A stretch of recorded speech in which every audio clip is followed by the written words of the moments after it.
Los modelos celulares. ¿Cómo sabemos que lo vivo está hecho de células? ¿Qué impacto ha tenido este conocimiento para las sociedades? ¿Qué es un modelo celular? Un modelo celular es una representación gráfica o concreta de una célula. Estos pueden ser imágenes, dibujos o maquetas. Existen muchos modelos celulares. Estos se han ido complejizando de manera progresiva con los diferentes descubrimientos científicos y sirven para poder entender cómo son las células, ya que su observación mediante el microscopio es muy compleja y no es accesible para todos. La evolución de los modelos celulares se ha ido construyendo de forma progresiva a través del tiempo, mediante la observación y la experimentación científica. Como hay tantos modelos celulares, a continuación mostraremos algunos de los que han tenido mayor relevancia y que propiciaron los diferentes postulados de la teoría celular. Uno de los primeros modelos celulares fue el de Robert Hooke, quien al observar una lámina de corcho bajo un microscopio se dio cuenta de que ella estaba formada por pequeñas celillas, a las que hoy llamamos células. Su modelo fue muy importante, ya que a partir de este se pudo postular que todo lo vivo está hecho de células.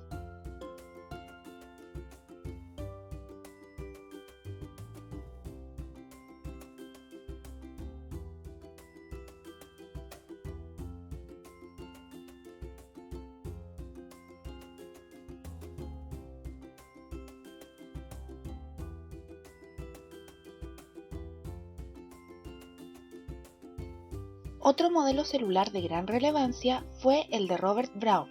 quien mediante la observación de sus propios fluidos corporales se dio cuenta de que en todas las células había algo adentro. Con esto se pudo postular que todas las células tienen un núcleo y más adelante se comprobó que dentro de este se encontraba el material genético.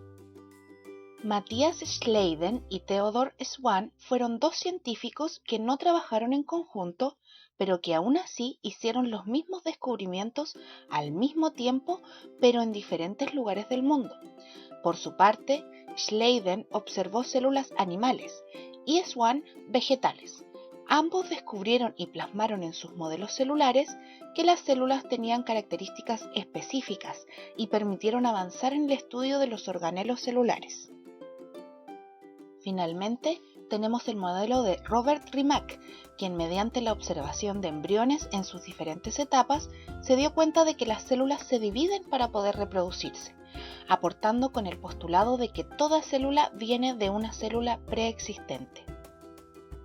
Actualmente existen muchos modelos celulares y los hay para cada tipo de célula: procariontes, eucariontes, células epiteliales, neuronas, etc. Los podemos ver en los libros, imágenes, digitalizaciones e incluso los podemos construir con diferentes materiales para lograr comprender sus partes. En la imagen que aparece a la derecha podemos observar una de las imágenes más recientes que tenemos de una célula, y si la comparamos con los primeros dibujos nos daremos cuenta cómo estos modelos han ido evolucionando a través del tiempo. Ahora, si nos preguntamos cómo se puede caracterizar la construcción de este conocimiento, es posible pensar y contemplar múltiples respuestas.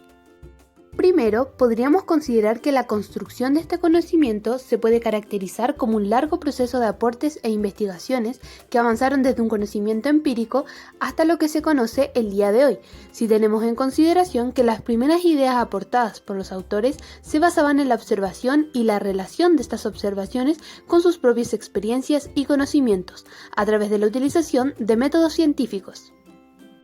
En relación a lo mencionado, podemos considerar que los aportes y perspectivas de los autores que han proporcionado información en la construcción del conocimiento de los modelos celulares ha sido esencial para comprender lo que conocemos hoy como célula, ya que el conocimiento se construye a partir de lo que se sabe, es decir, los autores se basan en lo que se ha descubierto para realizar sus postulados, ya sea apoyando, cuestionando o agregando información respecto a los modelos celulares. Por último, podemos visualizar que además en esta construcción del conocimiento de los modelos celulares, las ramas de trabajo, los estudios y los propios intereses de los autores toman un papel de suma relevancia al momento de aportar con los descubrimientos y conclusiones de cada uno. Por ejemplo, Anton era un mercader de telas aficionado a las ciencias, el cual desarrolló un microscopio que le servía para poder ver la calidad de las telas con las cuales trabajaba. Él fue uno de los primeros en describir pequeños animales, los cuales conocemos hoy como bacterias y protozoos, al tomar todo tipo de muestras en sangre, sarro de dientes y agua estancada con el microscopio creado. Sumado a esto, podemos visualizar cómo el conocimiento de los modelos celulares se caracteriza por cómo éste responde a las necesidades científicas de la época y al momento histórico donde surge el modelo, si consideramos aspectos como que todos los autores son hombres europeos y pertenecientes a una clase social alta.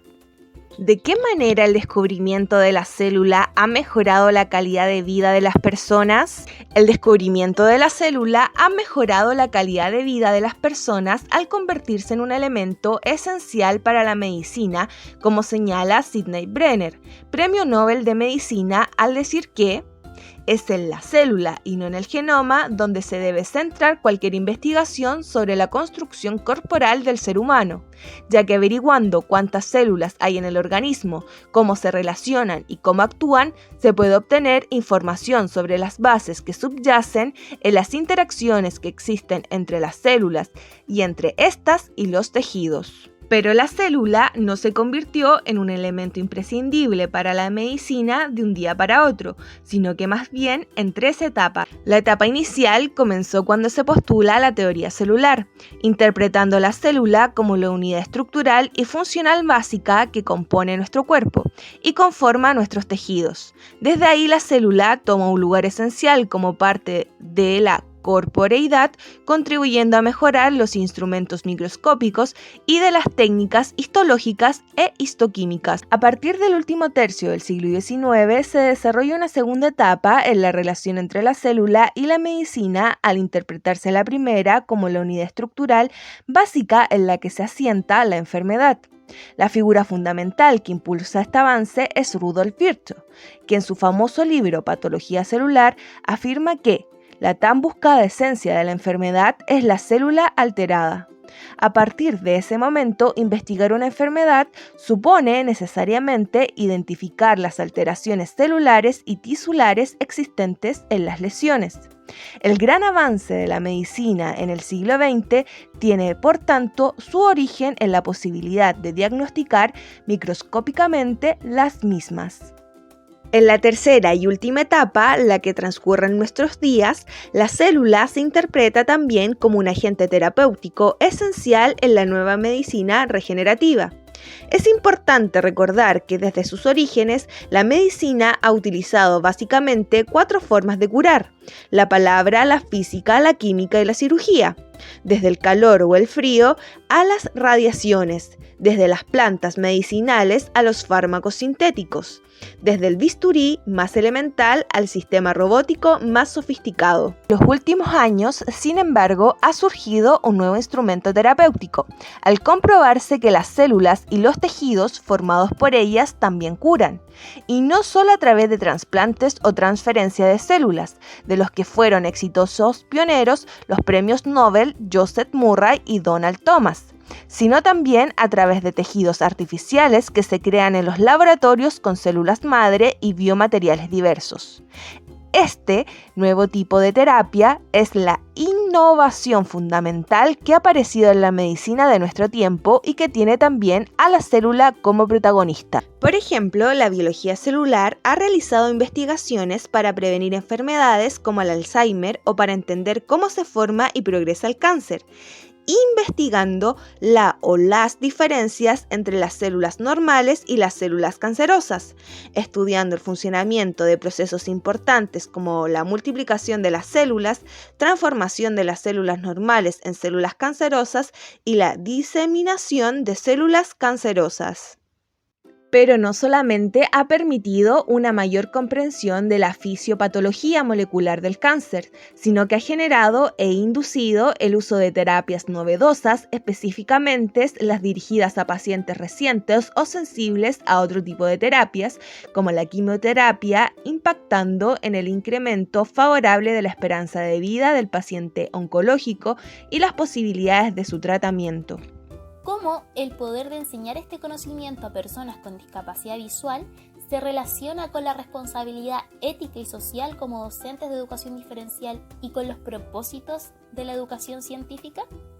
Como docentes tenemos un sinfín de compromisos como el educar, apoyar, atender, enseñar, entre muchos otros, los que involucran directamente a cada individuo que forma parte de la sociedad, ya que todos y todas nacemos con el derecho fundamental a la educación. Es por esto que ningún sujeto puede quedar fuera del sistema educativo que nos entrega la nación que habitamos. Justamente en eso recae nuestro rol como docentes en educación diferencial, quienes aspiramos a una sociedad sin barrera que no excluye a ninguna persona y que considera cada característica singular y particular de los y las estudiantes. Cualidad que se acompaña y fundamenta con lo que establecen actualmente las políticas educacionales en Chile, las que proponen y aspiran a una enseñanza más inclusiva, a través de leyes y decretos que regulan, administran, respaldan y aluden a la inclusión social, estableciendo orientaciones para lograrlo, además de traer nuevos conceptos a considerar en las aulas, como por ejemplo el trabajo colaborativo, que se destaca como una herramienta fundamental para favorecer la atención a la diversidad. En lo que mayormente nos concierne como educadoras está relacionado con la Política Nacional de Educación Especial, la cual establece como objetivo principal hacer efectivo el derecho a la educación, a la participación y a la no discriminación de las personas que presentan necesidades educativas especiales, garantizando su pleno acceso, integración y progreso en el sistema educativo. En lo que mayormente nos concierne como educadoras está relacionado con la Política Nacional de Educación Especial, la cual establece como objetivo principal hacer efectivo el derecho a la educación, a la participación y a la no discriminación de las personas que presentan necesidades educativas especiales, garantizando su pleno acceso, integración y progreso en el sistema educativo. En lo que mayormente nos concierne como educadoras está relacionado con la Política Nacional de Educación Especial, la cual establece como objetivo principal hacer efectivo el derecho a la educación, a la participación y a la no discriminación de las personas que presentan necesidades educativas especiales, garantizando su pleno acceso. El nombrado Marco Curricular Nacional es la base para la elaboración de los programas y herramientas curriculares de todos los niveles educativos. Al interior de este nos encontramos con diferentes ramas, disciplinas y materias que buscan desarrollar de forma integral a los y las estudiantes de la etapa escolar, entre ellas las ciencias. La educación científica, nombrada dentro del currículum nacional como Ciencias Naturales, tiene como objetivo principal capacitar a todos los individuos para que informadamente tomen parte en las decisiones y participen en acciones que afectan su bienestar personal y el bienestar de la sociedad y de su medio ambiente, lo que trae numerosos beneficios a los y las estudiantes, como por ejemplo desarrollar procesos de razonamiento lógico a través de hipótesis, inferencias y explicaciones y conclusiones basadas en evidencia. Además, se despierta su interés y asombro por los fenómenos naturales del mundo y logran acercarse a grandes ideas de la ciencia. Por lo tanto, resulta fundamental para los y las docentes brindar a cada estudiante la oportunidad de trabajar los temas científicos que se propongan, independiente de las características que tengan los sujetos, por ejemplo, discapacidad visual. Como futuras profesoras de educación diferencial, la discapacidad visual es un área en la que estamos insertas, pues sin lugar a duda debemos dar respuesta a las necesidades de los y las estudiantes que la presentan. Para esto es fundamental contar con herramientas, estrategias y metodologías que favorezcan una enseñanza significativa en los niños, las niñas y jóvenes que mantengan una patología visual, puesto que serán estas las que los acercarán al desarrollo de aprendizaje, de habilidades y actitudes esenciales para desenvolverse en su propia vida. Al igual que en cualquier otra disciplina, presentar la educación científica a personas que tienen ceguera o baja visión requerirá de apoyos arquitectónicos relacionados con el entorno, como por ejemplo rampas, elevadores, señalización, etc., tecnológicos referidos a computadores, software, materiales especiales, entre otros, y por último, personales, como profesionales que atiendan las necesidades particulares. Todo esto para responder de manera óptima a cada sujeto según sus características, labor que le compete a todos y todas las docentes. Si nos basamos en el concepto de equidad que propone Mocate, podemos ver que se fundamenta en 3 valores sociales: igualdad, cumplimiento de derechos y justicia social.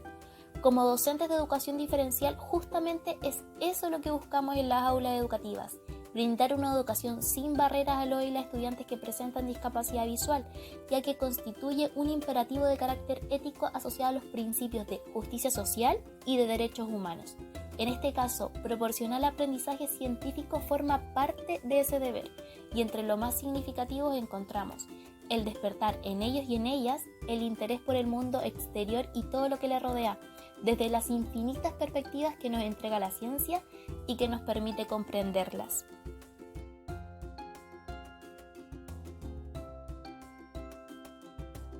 Por Javier Aguirre, Camila Higuera, Valentina González y Danae Bueno. Currículum en Educación Media con la profesora Gina Navarro.